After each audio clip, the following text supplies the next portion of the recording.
कई दफ़ा ऐसे होता है कि हमें प्ले स्टोर पर कोई अच्छी सी ऐप नज़र आती है और हम उसे इंस्टॉल नहीं करते। कुछ दिनों बाद हम उसे दोबारा ढूँढने की कोशिश करते हैं तो हमें मिल नहीं रही होती। इसका आसान हल ये है कि जब भी आपको कोई ऐसी ऐप पसंद आए जो आप उस वक़्त इंस्टॉल नहीं करना चाहते, लेकिन आप बाद में इंस्टॉल करने का इरादा रखते हैं, तो उस ऐप को ओपन करने के बाद ऊपर 3 डॉट्स पे क्लिक करें और यहाँ आपको 3 ऑप्शन नज़र आएंगे।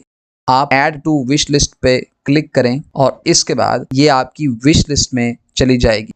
इस तरह आप जितनी भी ऐप्स को ऐड टू विश लिस्ट करेंगे तो इनकी एक पूरी लिस्ट बन जाएगी, जिसे हासिल करने के लिए आप यहाँ प्रोफाइल पे जाएंगे, लाइब्रेरी पे क्लिक करें और ऊपर आपको यहाँ विश लिस्ट नज़र आ रहा है। इसको जैसे ही आप ओपन करेंगे तो आपके सामने वो सारी ऐप्स आ जाएंगी जिन्हें आपने विश लिस्ट में शामिल किया था।